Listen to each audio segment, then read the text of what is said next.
So welcome back guys. आज की जो स्टोरी है वो बहुत ज़्यादा हॉरर होने वाली है क्योंकि ये एक रियल लाइफ स्टोरी है जो कि मेरे एक फ्रेंड के साथ हुई है। तो ये जो मेरा फ्रेंड है मैं इसका नाम डिस्क्लोज नहीं कर सकता for obvious reason. He told me some stories which are really really horrifying. ये स्टोरी जो है उसके ब्रदर से रिलेटेड है। उसका भाई है जो मिलिट्री में काम कर रहा है। तो वो जबकि एक सोल्जर है, एक मिलिट्री में काम करता है, तो it's a very big responsibility for him और बहुत कम टाइम मिलता है फैमिली के साथ स्पेंड करने के लिए। तो जब भी वो छुट्टी पर आता है तो उसके साथ मतलब बहुत ज़्यादा अच्छे से बिहेव करता है उसका भाई। वो कह रहा था कि वो कभी कभी आता है तो I let him spend time with जो भी उसे चीज़ें करनी हैं, जो चीज़ें उसे वो चाहता है करना तो उसे करने देता है बीइंग एल्डर ब्रदर। तो वो अपने छोटे भाई को ज़्यादा रोकता टोकता नहीं है। तो ये जो स्टोरी है ये स्टार्ट होती है इस तरीके से कि एक रात वो कहता है कि जो मेरा भाई है वो रात को लेट नाइट स्क्रॉल कर रहा होता है फ़ोन ज़्यादातर। सो मेरे जो दोस्त है वो बताता है कि जब उसका भाई कांपने लग जाता है तो वो उसको बोलता है कि तू जाकर ना दवाई ले ले। सो ऑब्वियसली वो उठता है, किचन में जाता है, दवाई लेकर वापस आकर फिर से सो जाता है। तो ऑल ऑफ सडन वो बोलता है कि रात के 3 बजे अचानक से उसके रोने की आवाज़ आती है, जो कि काफ़ी स्ट्रेंज चीज़ थी क्योंकि वो बता रहा था कि उसका भाई बहुत strong as uh you know emotionally भी बहुत एक स्ट्रॉन्ग पर्सन था, जो इन सब मतलब ऐसे ही इतना जल्दी इमोशनल नहीं होते जो लोग। तो वो कहता है उसे रोने की आवाज़ आती है अचानक से, और ये रोने की आवाज़ जब आती है तो वो सोचता है कि क्या हो गया। मतलब ऑब्वियसली है ना, आपके साथ कोई लेटा है और वो रो रहा है, स्ट्रेंज लगता है सुनने में। तो वो कहता है कि एक बार ये चीज़ होती है तो मैं उसे बोलता हूँ कि क्या हो गया, तो वो कहता है कुछ नहीं हुआ, कहता है मैं ठीक हूँ। बट उसको फ़ीवर होता है बहुत ज़्यादा तेज़। तो सेकंड टाइम फिर वही चीज़ होती है। फिर वो बोलता है कि वो अपने मदर को जाकर बताता है कि ऐसे-ऐसे हो रहा है, वो रो रहा है। तो वो दोनों लोग जाकर उसको बोलते हैं कि क्या हो गया है? तो ऑल ऑफ सडन वो इतना गुस्से से उनको बोलता है कि तुम दोनों बाहर जाओ और मुझे मतलब परेशान मत करो। तो वो दोनों बाहर जाते हैं उस टाइम पर। तो वो देखते हैं जो वो रोने की आवाज़ तो आ रही है, बट उसके आँसू नहीं आ रहे। वो एक स्ट्रेंज तरीके की रोने की आवाज़ थी, जस्ट लाइक जब कोई बच्चा जस्ट ऐसे ही रो रहा होता है, जैसे लाइक बस इट्स लाइक ऊ की साउंड। और वो रो नहीं रहा था बिल्कुल, बट एक साउंड कर रहा था ऊ और काँप रहा था। तो इस चीज़ को वो 2-3 बार हुआ तो उसका भाई ने ना क्या किया उसने, जस्ट बिकॉज़ क्योंकि वो लोग ऐसे थे कि वो स्पिरिचुअल थे बहुत ज़्यादा, तो उन्होंने अपने घर में पाठ चला दिया और जो भी हरमंदिर साहब से जल लाए थे वो, तो उसने वहाँ पर छिड़का और उसके बाद वो रोने रोने की चीज़ें जो बंद हुई, ठीक है। तो नेक्स्ट डे क्या होता है, वो अपने भाई से जाकर बोलता है कि यार तू रात को रो क्यों रहा था। तो उसका भाई बोलता है तू पागल हो गया क्या। कहता है मैं रोऊंगा क्यों और कब की बात कर रहा है। कहता मैंने 2-3 बार तुझे बोला था कि भाई रो मत और ऐसी आवाज़ें मत कर, तो तू अजीब तरीके से बिहेव कर रहा था। कहता ऐसा हो ही नहीं सकता। कहता मुझे अच्छे से याद है, मैं दवाई लेकर सो गया था। तो उसके बाद क्या होता है कि वो उसको बोलता है कि ठीक है चलो लेट इट बी, जो भी हुआ। उसने उसको फोर्स नहीं किया ज़्यादा।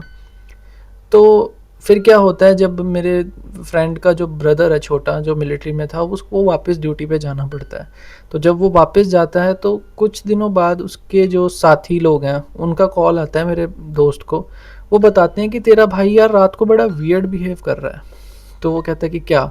कहता वो ऑल ऑफ सडन एक रोने की आवाज़ निकालता है वू करके, और हम जब उसे बुलाते हैं तो वो एकदम गुस्सा हो जाता है। मतलब कि रीज़न कुछ भी नहीं है, नहीं पता हमें कि क्या हो रहा है ये सब, है ना ऑब्वियसली।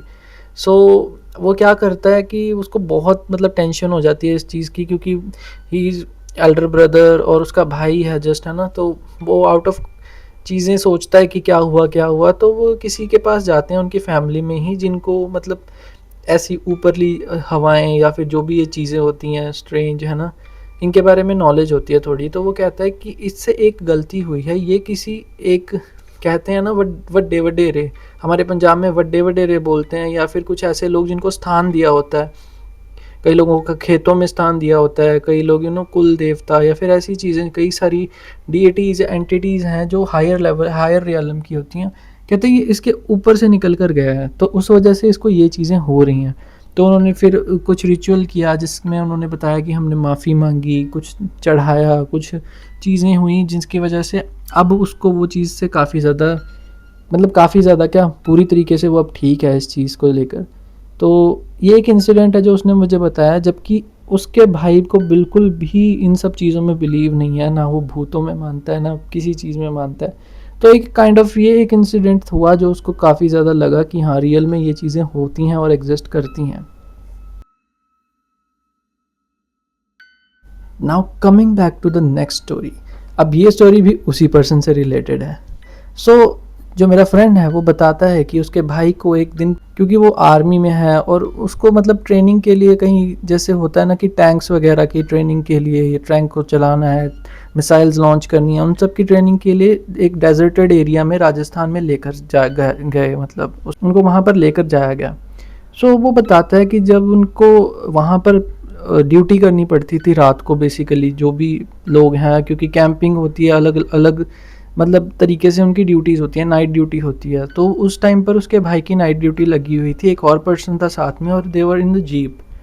सो रात के 3 बजे की वो बात बताता है कि मेरा भाई बोलता है कि वो बिलीव नहीं करता इन सब चीज़ों में, but still he was sitting in the car and looking towards a tree, जो कि उसके बिल्कुल सामने था। एक बनियन ट्री था बहुत बड़ा, डेजर्टेड एरिया था, बहुत कम पेड़ थे, कुछ किक्कर के पेड़ थे, सूखे सूखे पेड़ थे, ठीक है। सो वो बताता है कि जैसे ही 1 बजता है, 1 से 2 के बीच में उसका टाइम होता है जागने का और दूसरे लड़के के सोने का, ठीक है, दूसरे सिपाही के सोने का।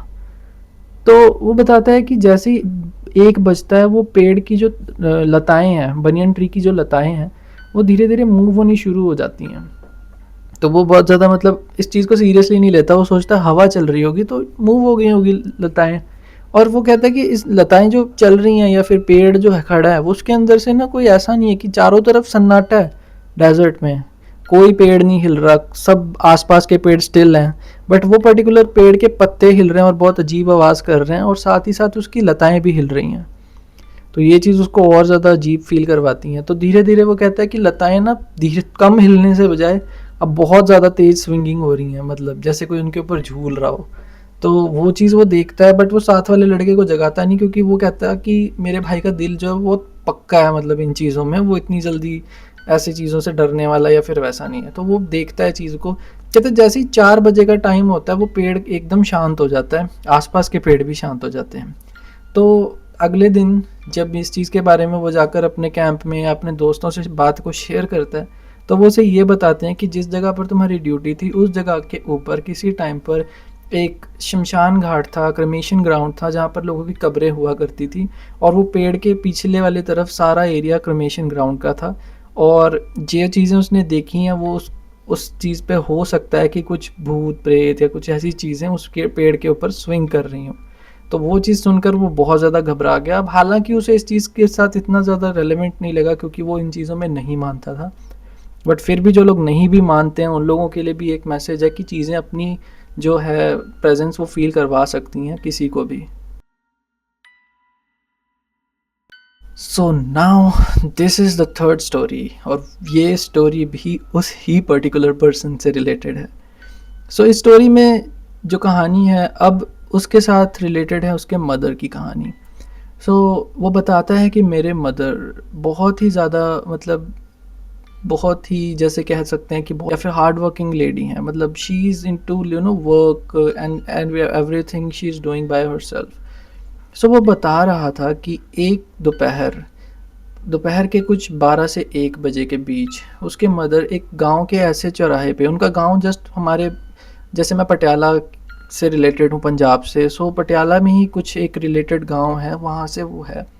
तो उस गांव के अंदर वो बताता है हमारे एक ऐसा चौराहा था जहाँ पर कई लोगों की मौतें हुई थी। इससे पहले 4 लोग मर चुके थे और कई लोग पहले भी मर चुके थे, तो रीज़न कुछ भी पता नहीं था कि बट उस पर्टिकुलर चौराहे पे कई मौतें हो चुकी थी। और जब शिखर दोपहरा कहते हैं पंजाबी में, जब बहुत मतलब कोई भी नहीं होता और सुनसान दोपहर होती है, उस टाइम पर उसके मदर वहाँ से गुजर रहे थे just because she was returning from the work.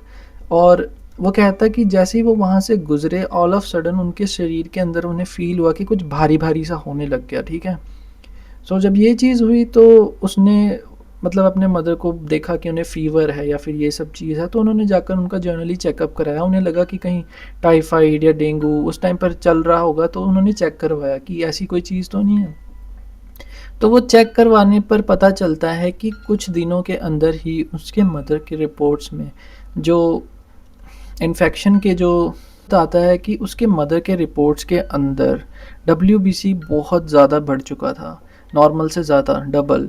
सो वो चीज़ बहुत ज़्यादा उनके लिए अजीब थी कि कोई मतलब डॉक्टर कोई चीज़ कैरी आउट नहीं कर पा रहे थे कि हुआ क्या है, but still they refer her to a bigger hospital जो कि पटियाला के अंदर ही था।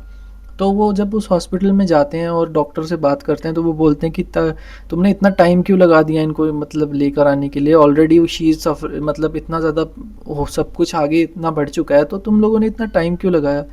दे वर सेइंग कि हाँ हम ट्राई कर रहे थे कुछ आयुर्वेदिक दवाइयों से कि शायद कुछ ठीक हो जाए, बट नहीं हो पाया तो हम आपके पास आए। तो वो बताते हैं कि उनको जब वहाँ पर एडमिट कर लिया गया तो कहीं न कहीं जैसे उस लड़के को भी कुछ चीज़ें साइन आ रहे थे, मतलब बीइंग अ पर्सन उसको पता था कि ऑल ऑफ सडन किसी एक अच्छे हेल्दी पर्सन के साथ ऐसा कैसे हो सकता है। तो उसने चेक करने के लिए एक बार अपने फैमिली में रिलेटिव जो ही वो जिनके बारे में मैंने पहले बताया स्टोरी में, उनसे जाकर पता किया तो उन्होंने बोला कि हाँ मुझे लग रहा है कि कुछ ना कुछ ऊपरी हवा या फिर कुछ ऐसी चीज़ है। तो वो उनको बोलते हैं कि तुम उनके पास बैठकर पाठ करो, ठीक है? और हो सके तो उनको जल पिलाओ या फिर जल उनके ऊपर छिड़को, ठीक है? सो जब ये चीज़ होती है तो वो जाकर उनके पास जाकर पाठ करने लग जाता है। तो वो बताता है कि कुछ टाइम के अंदर ही मेरे मदर बहुत जल्दी रिकवर हुए, और जब वो अपने होश में आते हैं और उनसे बात करते हैं तो वो बताते हैं कि जब मैं हॉस्पिटल में थी तो when I was opening my eyes मैं देख रही थी कि 4 लोग खड़े हैं। वो बोल कुछ नहीं रहे, they are not in a person की कोई 4 लोग खड़े हैं, वो दे वर द स्पिरिट्स। तो 4 स्पिरिट्स खड़ी हैं और उसके मदर को जस्ट एक इस तरीके से बुला रहे हैं, जस्ट जैसे हम सिर से किसी को बुलाते हैं ऐसे करके। तो they were calling her without saying a word कि तुम्हारे साथ चल। बट उन्होंने भगवान का नाम लेते रहे अपने मन में, चीज़ों को मतलब अपने मन में डर नहीं आने दिया, स्ट्रांग रहे तो वो उस चीज़ से रिकवर कर पाए। और बाद में जाकर जब पता चला कि ये चीज़ उसी मोड़ से रिलेटेड थी, उस मोड़ पे कितने सारे स्पिरिट्स मरे होंगे, कितने सारे लोग मरे होंगे, सबकी स्पिरिट अलाइंड होकर ऐसा था कि उनके साथ चल पड़ी थी किसी रीज़न से। कोई भी रीज़न हो सकता है, हम कई बार प्रिकॉशंस नहीं लेते, कई चीज़ों के बारे में हम नहीं सोचते हैं ना, तो हो सकता है किसी कारण से वो उनका जो चार्ट्स हैं वो वीक चल रहे होंगे। तो कई भी कुछ भी कारण हो सकता है इस चीज़ का कि वो स्पिरिट्स उनके साथ चल पड़ी। बट बाय गॉड्स ग्रेस आज वो बिल्कुल ठीक हैं, बिल्कुल हेल्दी हैं और प्रोटेक्टेड हैं इन अ वे कि वो भगवान का नाम लेते हैं, स्पिरिचुअल हैं, बहुत ज़्यादा भगवान को मानते हैं। सो इसी तरह किसी के साथ भी ऐसी घटना हो सकती है। अपने आप को भगवान से अलाइन रखें, जितना हो सके नाम जाप या जो भी चीज़ें आप करना चाहते हैं, किसी भी धर्म के हैं आप, सिर्फ अपने आप को प्रोटेक्शन में रखें, एक भगवान का नाम लेते रहें जिसको भी आप मानते हैं। और आने वाले टाइम में ऐसे ही कुछ और इंटरेस्टिंग हॉरर किस्से सुनाने के लिए आपके साथ फिर मिलेंगे इसी चैनल पर। Peace out.